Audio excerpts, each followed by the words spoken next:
Electrocast. Kraft Mac and Cheese is better than 90s hip-hop. We'll remind you of your childhood without making you feel incredibly old.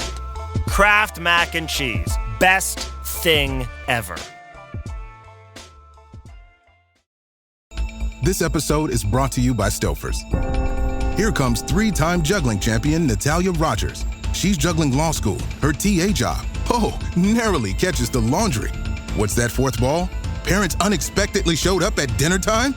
Is that too much for Natalia? Not with Stouffer's Chicken Alfredo and its mouth-watering mix of Asiago, Romano, and Parmesan. When you're juggling four things at once and the clock strikes dinner, think Stouffer's. Everything. Woo! You like that? That's a woo. That's a woo. What about Simply Red? On so many levels. Look how much Tim likes Simply Red. Look how much that one hurt him. Now he saved his favorite one for the end, for the big finish. Don't tell me that's the band he's going to do. That's going to be his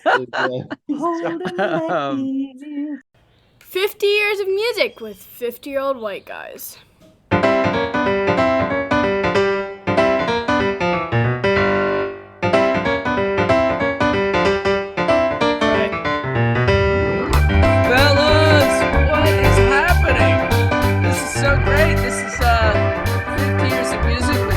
White guys on the Electrocast podcast network. We've got Ben Martin in the bottom square in Knoxville. Hello, Ben. Good to see you, man. Ready to do it. Jeff Simons in the fuzzy background in the top square. Jeff? Fuzzy background indeed. And Tim, I'm so glad that Jets dropped that Hail Mary, or I thought we'd never hear from you again. So it's good to see you. I'm glad. Was there a Hail Mary? I figured it was over. Oh dear. And we're not alone tonight. Joining us, we got a special guest. Everyone, please welcome Mancunian native teacher, scholar, writer, music fan, and good friend Giles Scott to the party, everybody. Hey, what's up? Yes. Welcome, Giles. Yeah. So you glad to be here. Grew up in Manchester. Grew up in Oldham, in Spiral Carpets land, just outside of Manchester. I love it. This is exactly what we need. This is the kind of authenticity we've been looking for on this podcast. And that we have profoundly lacked up till this point. So that's good. And Giles, you're a 50-year-old white man? Oh, very, very much so. Nearing 60. Let's go. This is our wheelhouse right here. Well, we have decided, we've covered America. And we've decided to take a little We're not done in America. I know, I love that. We've covered America. Period. We're to LA or San Francisco. I know, but we were just in the Midwest for a long time. I've gained like 12 pounds in the Midwest. I need I need a nice healthy diet that Manchester, England will surely offer. Oh, because we're so healthy. We're so healthy in Manchester. If we can fry it, we'll do it. Exactly. So we're gonna go to Manchester, England. I picked it totally randomly, had no clue what Manchester was all about. So the research I've done has just been fascinating. Can't believe how cool Manchester is. Not only musically, but like the history of Manchester. Mm-hmm. And is it the Mancunian people? Mancunians. Mancunian. So Manchurian candidate, that's different. No. And no one in England, no one calls them Mancunians, they call them Manx. Manx. I like that. The Scousers call us far fouler things, but most people call them the Manx. Yeah. Okay. I'm sorry, what's a Scouse? He's a guy from Liverpool. That's Liverpudlian. Liverpudlian. And the Manchester Liverpool hatred is fairly close to boiling point most days of the week. But what is that? Why would they hate? Why don't you just London? You should hate London. Well, we both hate London. Yes. Okay, good. Everybody who's not from London hates London, but the Manchester-Liverpool rivalry is pretty intense. Yeah. But then within Manchester, you also have a Man City-Man United rivalry. Which is also huge, but United fans would hate Liverpool more than Manchester City. Okay. That would be the more intense rivalry. Yeah, this is exactly what I. And is that just because Man City sucked for a really long time, and so exactly Manchester City, they weren't even rivals for 60 years. Right, they weren't even in the ballpark. And now they're in the ballpark. It's a little annoying, but nowhere near as annoying as Liverpool is. Yeah, it's a little annoying. I love it. Well, guys, we are the wheels have come down on the airplane. We're hitting the tarmac. What's the airport there in Manchester, Giles? Ringway. We're landing at Ringway, and this is the song we're playing. Hit it, Jeff.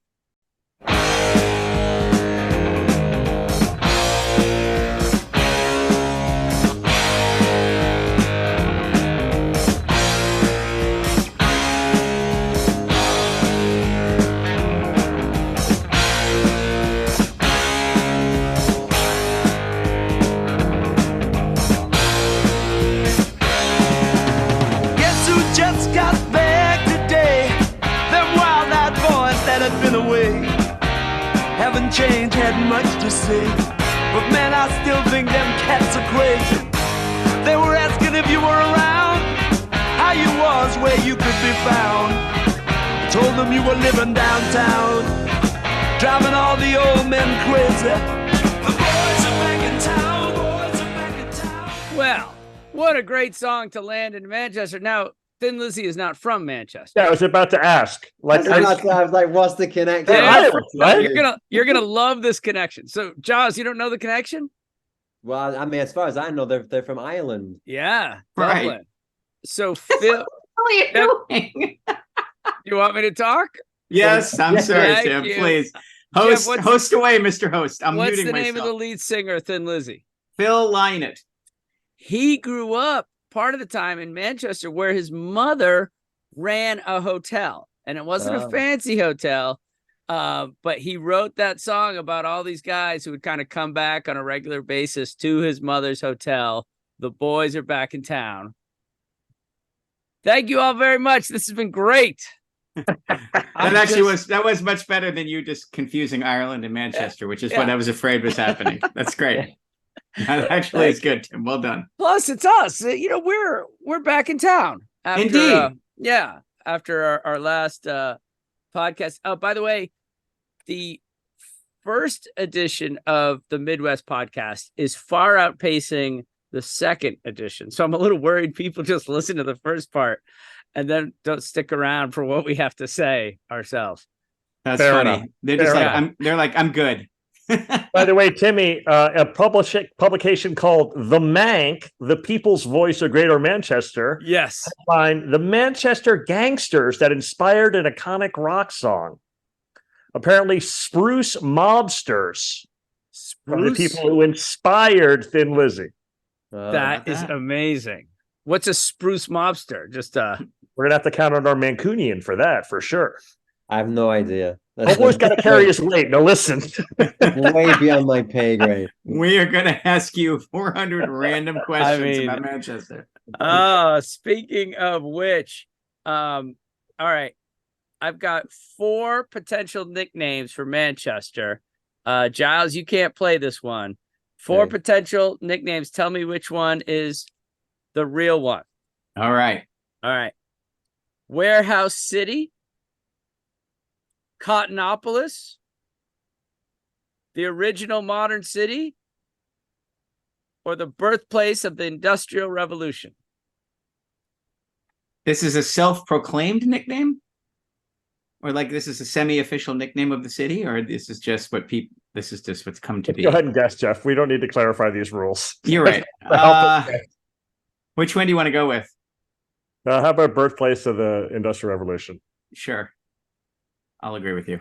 You can't go wrong. They are all actual nicknames of Manchester, England. Decoration. Good job. Cottonopolis? Cottonopolis. So, oh my gosh, birthplace of the Industrial Revolution in the 19th century, Manchester becomes the original modern city, and it may have gotten a lot of cotton from the United States of America. Lots and lots on these issues. Yeah, so there's some issues. No good can come from that. No doubt about it. But that's why it was called Cottonopolis. Warehouse City, apparently, Giles, back in the day, a lot of warehouses. Still a lot of warehouses. They're just now flats. Okay, they become really expensive apartments. That is correct. Yeah. Yeah, did you guys know the Industrial Revolution starts in Manchester, England? I do now. Isn't I that did not know that. fascinating? I didn't know. I gotta say, like, I can imagine that it kind of was happening in a lot of different places all at once with the discovery of the technology, and I'm not sure I would want to lay claim. No, Just in Manchester, Jeff. just Well, in how about that? All Manchester. right. Good to Nowhere know. else. It's too bad you guys exported that. We'd still be a bunch of itinerant farmers. It would be a lot better for the environment. All right, Jaws, you could play with this question. Are you ready? In Australia, New Zealand, and South Africa, the term Manchester refers to what? Does it matter? I have no You idea. guys are just waiting for Giles to jump in. It refers to linens, bed sheets. Go get the Manchester out of the closet, because Manchester was producing so many linens, so many textiles. Oh, see, all you're just over the building world. knowledge upon knowledge. I mean, know, that's pretty good. I'm loving it. By the way, Manchester also invented smog. That's kind of a bummer, but yeah. Would you like to forward me the questions, Tim, and then I can ask them, and then you can answer them with your newfound knowledge, so we don't have all that embarrassing dead air? That might have a better rhythm to it. It's actually not a terrible idea. I kind of like it. All right, I'll come back to the next question. It is about the after effects of the Industrial Revolution, the working poor in Manchester. But I'm going to come back to that after. They can wait. It's fine. After a little game I like to call woo or eh. I say the band that came from Manchester, and you either have to say woo or eh. And you can't say, well, I like this song or somewhere, but no. No nuance. No got nuance. it. Pick a side. Giles, you're in? Oh, yeah. All right. The Smiths. Oh, yeah. Woo! Sorry, woo. Sorry. Again, the name of the game is woo or eh. Yeah, it just takes me a minute. New Order. Woo! Woo! Buzzcocks. Woo! The Stone Roses. Woo! Wait a minute. Time out. Is our buddy Ben in the bottom corner going F as a Every time? We're every 0 for 4. I'm going to it all. This is the most city in the English-speaking world. Oh my God. Did Really you add the Smiths and I missed that as well? He No, did, yes. I'm also. Yeah, totally. Yeah. Okay, All right. Just so I know where I'm at. All right. Let's try this. James. Meh. Yeah. Although there is, never mind. No, Woo! don't like them. Laid? No. Oh, man. Okay. The Verve. Okay. Wow. Charlatans. Yeah. The 1975. Oh, they're from Manchester? Yeah. Yeah, Ben. I kind of like them.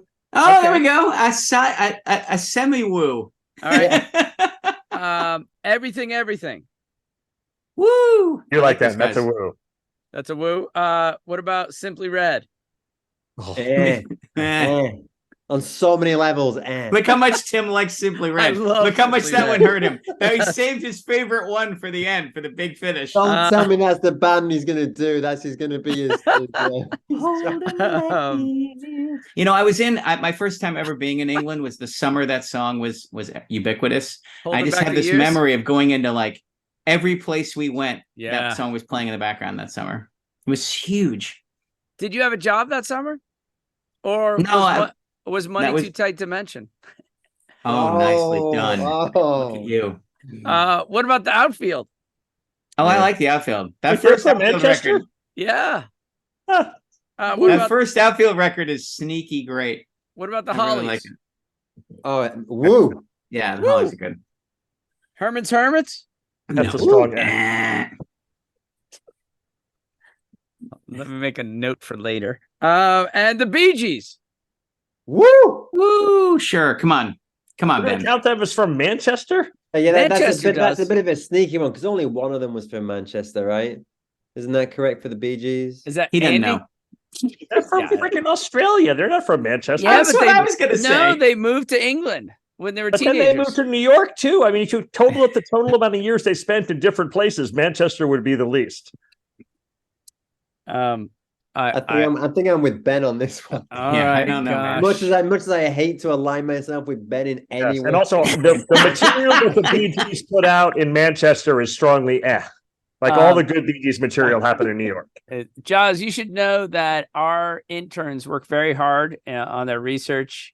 And sometimes Ben's insensitivity toward them is hurtful. So just a heads up. I hear that, Tim. Sorry, mate. Good job, guys. All right, let's get to the Manchester compilation. I thought I was going to have a difficult time. Like, how often could Manchester be mentioned in a song? So many times. Could not believe it. I had to shoo bands away from the torture basement this week. Giles, here's how it works. We're going to play 15 songs, just little clips. So you got to listen carefully. You have to have a piece of paper and a pen or pencil. Paper. Yeah. You're going to number it 1 through 15. All right. And you're going to try to identify the artist in each of these song clips that mention your fair city of Manchester, England. Yeah. So I just want to check with the judges. Are we sure about the 15 count? Like 75%. Again, all right, awesome. Close enough. Hard. Somewhere between 13 and 18. I think there are 2 that are impossible. So I'm going to say that you guys, but you have an extra brain. You have to get 13 out of 15. Ooh. Between us? Between us. You guys are working as collective, a team effort. And we'll just listen to it once and make notes. And then we'll go to commercial. And when we come back, we'll have magically listen to it a second time. I'm the host. Okay, here we go. I'm more of I'm just like, I'm your Andy Richter. I'm just explaining how things work to the guests. All right, here we go.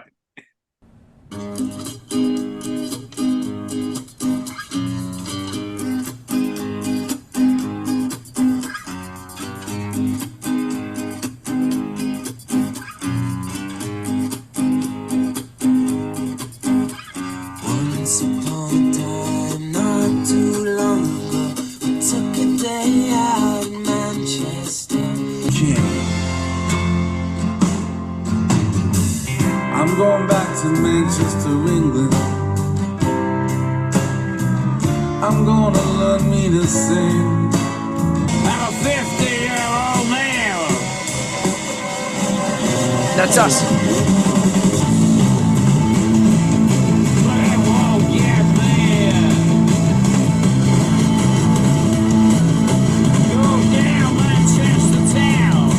It's not Leeds or Manchester.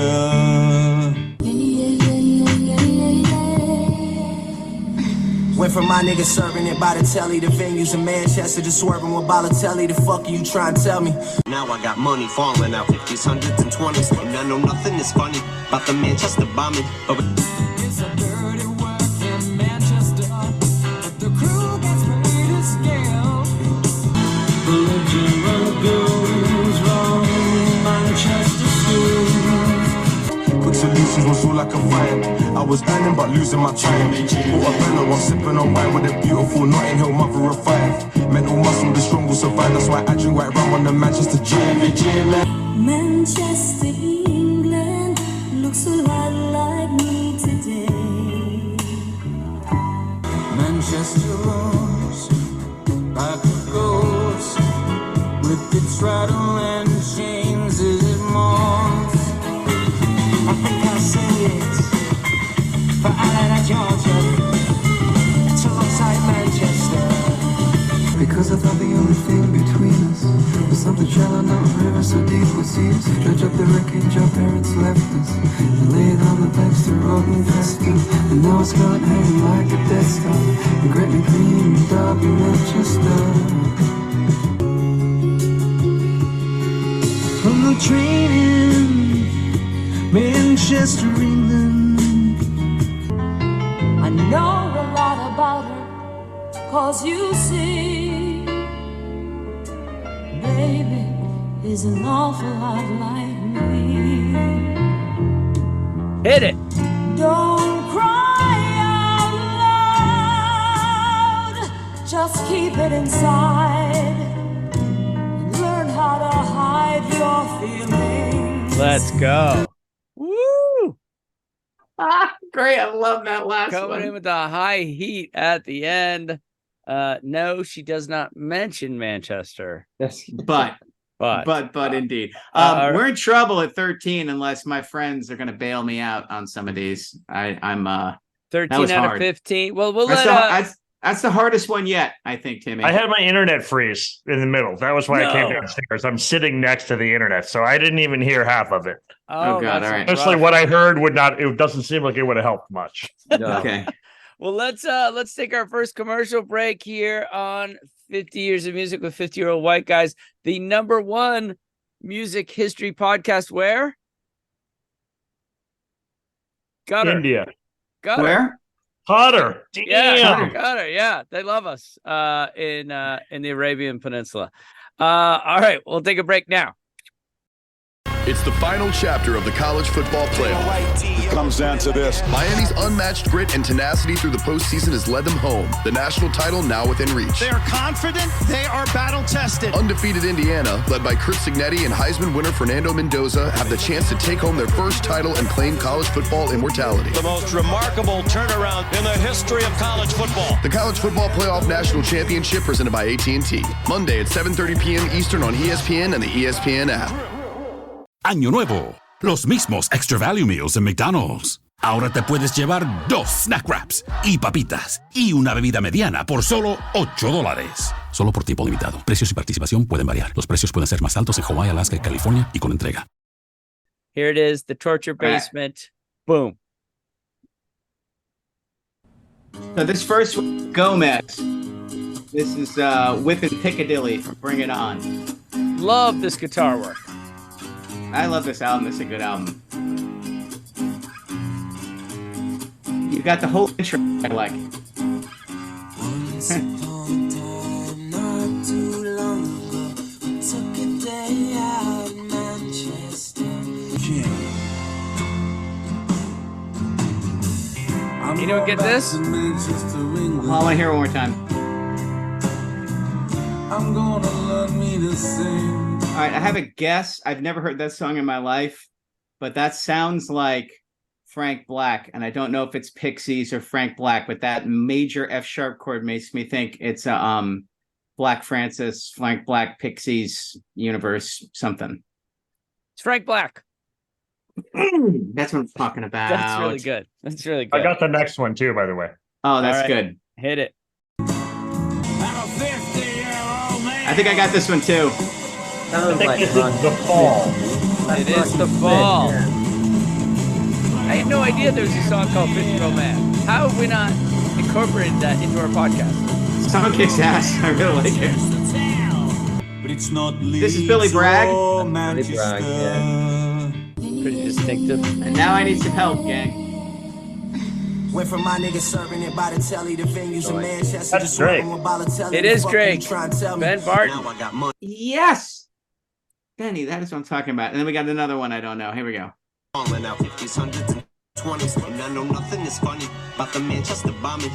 Stormzy. Wait, who is it? Stormzy. It is not Stormzy. Who was it? That's one Eminem. Oh. Eminem. That's Eminem. Boy, Yeah. I've never heard that one. All right, now we're gonna have a couple It's we're gonna get. It's called Favorite Bitch. Ah, It's off to a good start. Yeah, about his dog. yeah. Shush. This is Elton John. Indeed. This is the Smiths. Manchester School. I heard Radiohead does a version of this too. I gotta hear that. All right, I think this is either Dizzy Rascal or Gorillaz. Does anybody have an opinion on which one of those it is? That's fine. I think that might be Stormzy too. Go ahead. Maybe follow through. I'm gonna give you Gorillaz. Jimmy. All right, this one I have no clue at all. Manchester, England looks a lot like me today. I mean, that anybody? No clue. None. Manchester, England looks a lot like me today. That is not a compliment, Giles. You should be offended. That was Tina Marie. Woo! Tina Marie? That doesn't sound anything like Tina Marie's like a Rick James prodigy. Well, she had to have a slow ballad there. I might not have gotten that in literally a million years. All right, you guys got to run the table. Oh my God. All right, this one I thought was hard, but I have a guess, Ben. Manchester rolls like a ghost with its rattle and chains it moves. You have a guess? Oh, what's your guess? I think it's Ryan Adams. I think it's a new I shitty love Ryan that Adams song. guess. That's a great guess. Ryan Adams. Boom. Son of a gun. When you don't use your free time for anything productive, you can be very good at this Oh, game. dude, that voice, I heard that voice and I was like, I know it. As soon as you said it, I was like, bang, that's right. That's it. And then that kind of low grade crappy keyboard in the background, that's just like his new Also, wheelhouse. he has like 875 songs. So right. He has a song about every shitty town in the speaking world. All right, let Giles get number 12, Giles. I know you're going to get this one.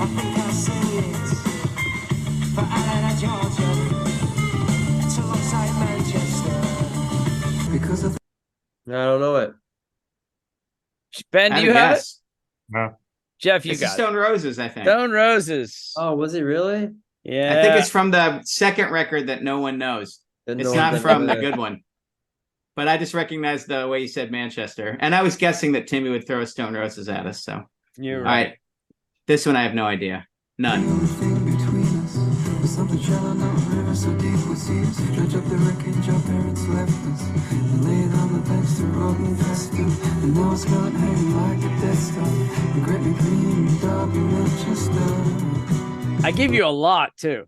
I give you a lot. Yeah, you did. Didn't help. I mean, the voice is vaguely familiar, but I've never heard that song and cannot place it at all. This is a Wait, band. hold on. Is it the If You're Feeling Sinister band? What's the name of them? Oh, Belle and Sebastian?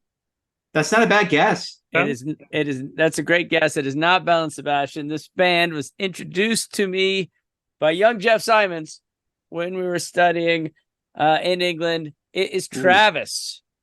Oh, but it's not the good album, Travis, right? Hey, listen, it's not the one with "Why Does It Always Rain on Me?" And, that is correct. And those, okay, it's well, that's why it's familiar. But so we lost. Is that correct? Lost. Oh, and then you threw this at us. From the train in Manchester, England. I don't know what that was, but I don't like it. Anyone? No clue. You guys give it one more listen because you know this voice. Okay. Manchester, England. Paul Simon? It is the Jayhawks. Oh, the Jayhawks. Oh, I don't like that. I'm sorry, Jayhawks. I like the Jayhawks, but that sounds terrible. And the last one is Melissa Manchester. Manchester. What is this? Oh, because her last name is Manchester. Got it. That's a great joke. That's a really good joke, dude. Dude, I'm really sorry. That song is going to haunt me. That means I'm going to be singing that in the bathroom for like the next week. It's going to take a long time to crap that one out. That will be stuck in my head. Sure. Don't cry out loud. Oh, By the way, they need to remix that with Send in the Clowns. Like they should go back and forth. Yes. Get that circus theme going. Dude, I have a Send in the Clown story if we have a brief second for it. You ready? Sure. So Labor Day, we go out to the lake at our friend's house, and my buddy Jonathan Wimmer is playing his Sinatra mix, and he leaves the dock to go up to the house where we can't fix the Sinatra mix, and the Sinatra version of "Send in the Clowns" comes on, and it's like 7.5 minutes. He's definitely been drinking, like it's awful. And I'm like, where? Get the fuck down here and fix this. Won't come down. I have to hear the entire 7.5 minutes Send in the Clowns. We come back up to the house, and I'm like, dude, what is going on with you? I was like, I get the Sinatra mix, but you can't have Send in the Clowns in there. And he's like, that was the song they played at my dad's funeral. That's his favorite song and his favorite version of it. No. I almost said, did he try and kill himself? Like it almost. I kept it in. I am proud of you. That I was right there. You could have gone with it. Oh God. That I still Funny stuff. maintain Krusty the Clown's "Send in the Clowns" is the best version Killer. ever. Yeah. Yeah. So great. It's not even close. Well, so now if you guys lose the torture basement, then you're stuck here with that song playing on a loop until the next podcast. When is the last time we lost a torture basement? It's been a been minute. a couple. Yeah. I'm That was a good disappointed. one. How about you? That was a hard one. Okay, real quick. I forgot to write this down, but I want to make it a new part, a regular part of our podcast. I'm going to give you both 30 seconds. And Giles, you're welcome to go a third if you want. But when we go from town to town and place to place, we kind of sometimes get stuck in eras where new music is happening all the time, all around us. And my nephew's like, "Hey, are you guys going to talk about Olivia Rodrigo's new album?" And I was like, "Well, it doesn't really gel with this format we got going." But I was thinking, the new music corner. Every podcast, we just take a couple minutes. Any new music you guys happen to be listening to that you think our listeners should check out and be excited about. So go ahead, Ben Barton, new music corner. What have you been listening to lately? Oh, I'll do the Rodrigo record. Oh, sweet. There's nothing as good on that record as Brutal or Driver's License. It does not have high highs of the first record, but it's a very solid record. And I'm super happy to report there's multiple songs where she stops singing and starts mumbling, and you know, I freaking love it. Love the mumbling. Oh yeah, totally. Yeah, See Me Tonight. It's a bad idea, right? Doesn't she mumble on that at some point? Oh yeah, she's got several mumblers. It's great. Nice. That's great. All right, so we will check out Guts. Jeff Simons, what do you got? Anything you've been listening to? Yeah, so Margaret Glaspie, who I name checked in our 2016 episode. Her second record did not thrill me. It was a very weird left turn into a different kind of production. And she is back playing electric guitar and singing on Echo the Diamond. And it's great. I think it might even be a little bit better than the debut. Right now, it's my favorite record of the year. Awesome. Wow. And yeah, great songs, great singing, great guitar playing, great sounds and tones. I'm a huge fan. I also have to give a shout out to the 11 CD super mega unbelievably huge version of Who's Next that came out last week. We're trying to move people toward new music. I'm sorry. I have been listening to nothing else in every spare moment I have. There's 4.5 hours of Who music I've never heard before on it, which I didn't even think was possible. Unbelievable. And I'm just a little 12-year-old boy rediscovering rock music every time I put the damn thing on. I am completely over the moon and enamored with it. So those two things I'll pitch. Awesome. Giles, anything you've been listening to lately? Do you know a band called Feeble Little Horse?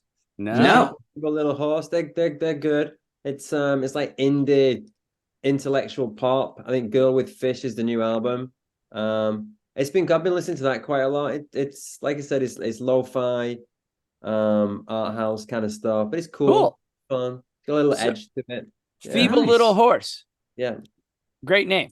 And that is a legitimate small band pick. Looking at their Spotify numbers, you're getting on the ground floor with Feeble Little Horse if you check them out. Love it. So that's good. That's good. Check it out. Olivia. Yeah. Yeah, not Guts. Hey, I promised to get back to the working conditions in Manchester. Who was the man who came and visited Manchester based solely on hearing about the poor living conditions for the workers? And he really wanted to. Yes. Who wrote a book. Sorry, did I take your thunder? No, you did great. You did great. And Karl Marx goes and visits him, and together they start writing the Communist Manifesto. Thank you, Manchester, England. You've given us the Industrial Revolution and communism. Yeah, unbelievable. Engels was appalled by the conditions. He lived there. I think it was for 9 or 10 months, studying the working class in Manchester. Right. And he couldn't believe the conditions they were living in, like putrid filth flowing down the streets. Just the garbage, the disgusting state of the working class in Manchester, and the putrid conditions they were forced to live in, based on the the factories at the time not giving workers a living wage and forcing 20-hour days. So so for all the progress and innovation, it was kind of an economic disaster. Like the rich were getting super rich, and everybody else was not. Yeah, the Industrial Revolution, it led to the 2%. It was the factory owners who were making the money. Right. The factory workers were getting hammered, and there was no legislation to protect them at the time. Yeah. So it was child labor. There were no poor laws. It was not a good thing for the general population. So Jeff Simons, what do you need in such a situation? There is power in a union, my friend. Yeah, there's power in a union. Let's go. The WGA getting perhaps an end to their strike. Thanks to the hard work of all those people on the picket lines. There's power in a union. How about that? Indeed. Hey, Jeff Simons. Yes. We are going to go to our favorite sons. This is all these musical acts we've talked about from Manchester, England. Who do we think is the biggest? Who has had the biggest impact? And we are going to go with Oasis. And Giles is going to do his best to sell us on Oasis in case some of us have kind of soured upon reflecting of Oasis. Go. So I have to justify Oasis as the... But we're going to listen to a song first, and then you're going to justify it. Well, you pick. So, Giles, pick the... your favorite. You don't have to pick their most famous, but pick the song. If you had, like, what's Oasis? What's the song you'd want people to hear? Rock and Roll Star, opening track on Definitely Maybe. Done and done. No question. I Live in the City. Yeah. Let's go.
The world moves fast. Your workday, even faster. Pitching products, drafting reports, analyzing data. Microsoft 365 Copilot is your AI assistant for work. Built into Word, Excel, PowerPoint, and other Microsoft 365 apps you use.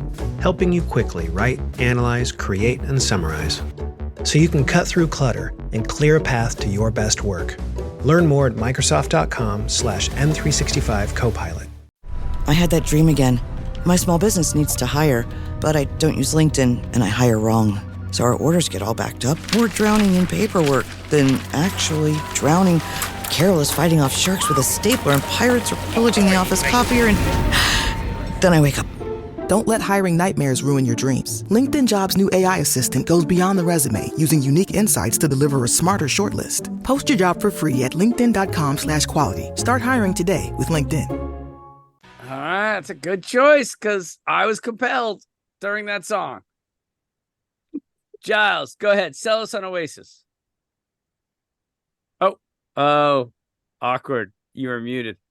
I think the thing to remember, I was muted because I just wanted to totally enjoy the opening riff of that song, is when they arrived on the scene and what that album came out in 1994, Right. there wasn't much that was good that was around. And it's the music scene, not just in Manchester, but across England, had been kind of wallowing in nothingness for 8-9 years. And also most of the population in England was still coming out of the conservative years. We'd had 10 years of Thatcher, 4 years of John Major, Dole wines out the door, and especially in towns like Manchester and Liverpool and Burnley and Preston and northern towns, the economic mess that had been happening was just such a complete shit show that most of the kids were on the dole, and it was the dole life. And you go down the record store, you get a record, you come home, put the record on, get high, and that was your life. And then a lot of kids were robbing and stuff, and there was nothing to excite them. And then out of nowhere came Oasis, and they had this feel to them that was a mix of rock and roll and a little bit of punk rock underneath it.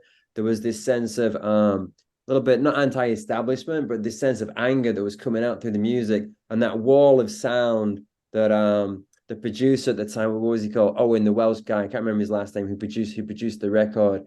He called it a brick wall, the guitar brick wall. And there was this sense of anger mixed with a little bit of hope about Oasis, and also this sense of the individuality and the individual coming back into play and having a place in the world. And remember, the irony is, at the time they made that song, they weren't rock and roll stars, and of course 2 years later they're the biggest rock and roll stars in the world. Right. At the time when Neil wrote that song, when that song came out, it was ironic, and it was about anybody can be a rock and roll star for a night if they go out and do and don't listen to anybody else and be themselves. And I just want to be myself. Nobody else can be me, which is a line from another song. And that sense, the anger underneath it, and just when I listen to that track, especially when it's live, just the power of the guitars coming through it is that sense of in your face. It's like it's a fuck you, and Manchester is coming, and nobody's going to stop us. And Margaret Thatcher, the government, we don't give a shit, and we are coming through this. And there's a little bit of the Sex Pistols about it. And then it's also connected to the Beatles. Neil was a Beatle fanatic, and when they were making, definitely maybe they were listening to Revolver 24/7 over and over and over again. And they used to play I Am a Walrus when they were playing down the boardwalk in the early years. I Am the Walrus was one of the songs they covered, and they still cover it in their live shows up until the end. And I think there's a mix of the Sex Pistols and the Beatles in there.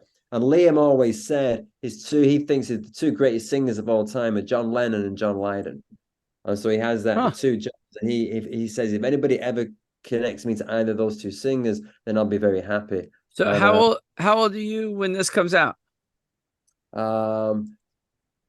29. And are you still in Manchester at that time? Or no, I'm in New York.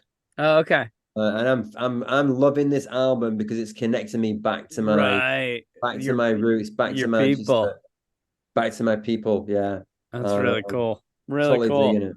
Well, I mean, maybe my disillusionment with Oasis comes not from this album, but from subsequent albums.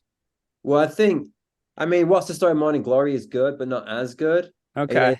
It's a bit more, it's too polished, it's overproduced. And then after that, they became shite immediately. Be Here Now is just a rock anthem. I mean, as Neil says, that was 5 guys doing way too much coke. The producers doing coke with us and not telling us this is shit and we shouldn't release this. I mean, and there was a thing in the Guardian just recently, because it was 25 years, a couple of years ago when the album was released, saying that actually it's an icon for its time, and it actually stands to that coke-addled end of the 90s and just the over-the-top nature of what Oasis became before they just collapsed. And I stopped listening to them after that. I haven't heard an Oasis song since Be Here Now. Okay. Because they went 10 more years. They went to 2008. I think they did. Yeah, they made like 6 more records. And there are friends of mine who are Oasis fanatics who were trying to sell me on like album 7. Like, no, I mean, I actually remember a road trip with a guy who made me listen to like the 2006 record. He's like, there's a bunch of good songs on here. I'm like, I don't doubt it, but the point of the whole exercise was achieved in 1996 when they That Nebworth live album that they finally put out is kind of an amazing cultural document. Just to hear 250,000 people screaming every single lyric perfectly for 2.5 hours. Like it's just an amazing moment of united culture that doesn't happen very often, you know. What's that called, Jeff? It's just called Nebworth 1996. They finally, I think last year, put out the whole. It's been out as a bootleg for forever, but they finally put it out. But they played back to back shows, 2 nights, 250,000 and people. It was the biggest outdoor live show of the time. Incredible event, and yeah, it was heralded at the time. Ben, what are your thoughts on Oasis? So first, I want to know, if I was from Manchester, I would like them a lot more. So I'll just say that for sure. Facts. I get where Giles is coming from. Second, I actually don't hate them. And it's partially their fault, but it's partially not their fault. What bugs me is that they're placed in a pantheon where they just don't belong at all. Like, they're not a pantheon act. They have a couple of good songs from their first record, and then they have fewer good songs from their second record, and they don't have much else after that. And it's a little bit of this like repeat. It's like part of the death spiral. I mean, Jeff would disagree, but it's part of like the circling the drain of classic rock. Like, they're at the tail end of it. But like by comparison, like, I just think the Strokes are much better. Like, the Strokes just have more good songs than Oasis, and I like the Strokes better. So it's not that they're bad. It's just that they're placed in a level where they just never should have been whatsoever. And also I'm not a big Beatles imitator fan. Like, every band who's like, oh, they listened to a Beatles record over and over again and then re-recorded it, I just like that way less. And that's partially my anti-Beatles thing. But it's also partially like the bands that imitate the Stones, it's just so much easier, or Led Zeppelin. Like all of the bands, like the Stones and Led Zeppelin, I love, and everybody who sounds like them, I love. The Beatles, everybody who tries to sound like the Beatles just falls so short to me. It just doesn't work for me. You just have you're just afraid they're going to be like the Wonders from That Thing You Do, right? Oh yeah, like, that's your big fear of Beatles. Yeah. I mean, but so listen, Wonderwall is a legit fantastic song. Like, that's an all-timer. I absolutely love that one. And then there's a whole tier below that of, I don't know, 3 or 4 songs. That's not their best. I mean, Champagne Supernova is their classic. I much prefer Wonderwall. I like Live Forever. So bloated. They have so many songs that are like Champagne Supernova. They're like 6 minutes long and super bloated. It's just not for me. Loaded. Have you ever had champagne? It really fills you up. Anyways, good stuff, Giles. We shall move on. Fun fact: name the musical artist who graduated from the Royal Northern College of Music in Manchester, England. I mean, everyone that we've heard of. You mean? I mean, I looked through all their alums, and it's all like cellists and pianists, and like a classical musical academy. But there was one pop star, Howard Jones. Oh, Howard Jones is great. Yes, that's great to know. Isn't that great to know? Giles, have you heard the Royal Northern College of Music? Oh, it's famous. Yeah, it's huge. Yeah. It's your Berkeley. It does not surprise me at all that Howard Jones went there. He's actually that makes sense. Sneaky great musician hiding in pop music. So we made fun of anybody who went there. Oh, did you? Of course, because they were all nerds. Yeah. Made fun of them.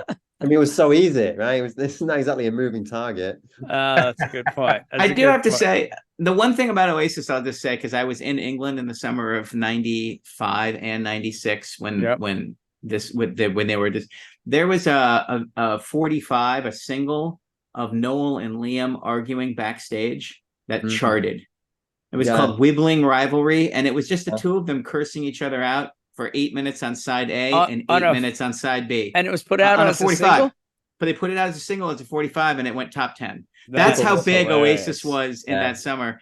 And I enjoyed the fun of it. Like, the one thing Oasis doesn't get enough credit for in the aftermath is it was really fun to know all the words to a song that everybody else in the bar knew the words to, that you could all sing along to. And that gets lost. Like, once that's gone, you can't get it back. You can't put on that song and recreate the moment it goes on in the summer of 95. And every single person is like This is my favorite song. Oh, it's mine too. We'll be best friends. And you all sing it together. And so you just can't hear it outside of that context. It's one of those, I don't know, it's just one of those albums that is going to suffer historically from being further and further removed from its moment, I think. Well, the holidays have come and gone once again, but if you've forgotten to get that special someone in your life a gift, well, Mint Mobile is extending their holiday offer of half off unlimited wireless. So here's the idea. You get it now, you call it an early present for next year. What do you have to lose? Give it a try at mintmobile.com/switch. Limited time, 50% off regular price for new customers. Upfront payment required. $45 for 3 months, $90 for 6 months, or $180 for 12-month plan. Taxes and fees extra. Speeds may slow after 50 gigabytes per month when network is busy. See terms. Why is it that games make us feel so good or completely rage quit? These emotions we feel are mostly not an accident. People like me designed them. I'm Chris Cross, and this is Brain Arcade, a podcast all about the psychology of game design and why games hit us so hard. Each week, I bring on a new guest, designers, psychologists, storytellers, to break it all down with me. If you play, design, or just love games, follow now. Electricast. Electricast.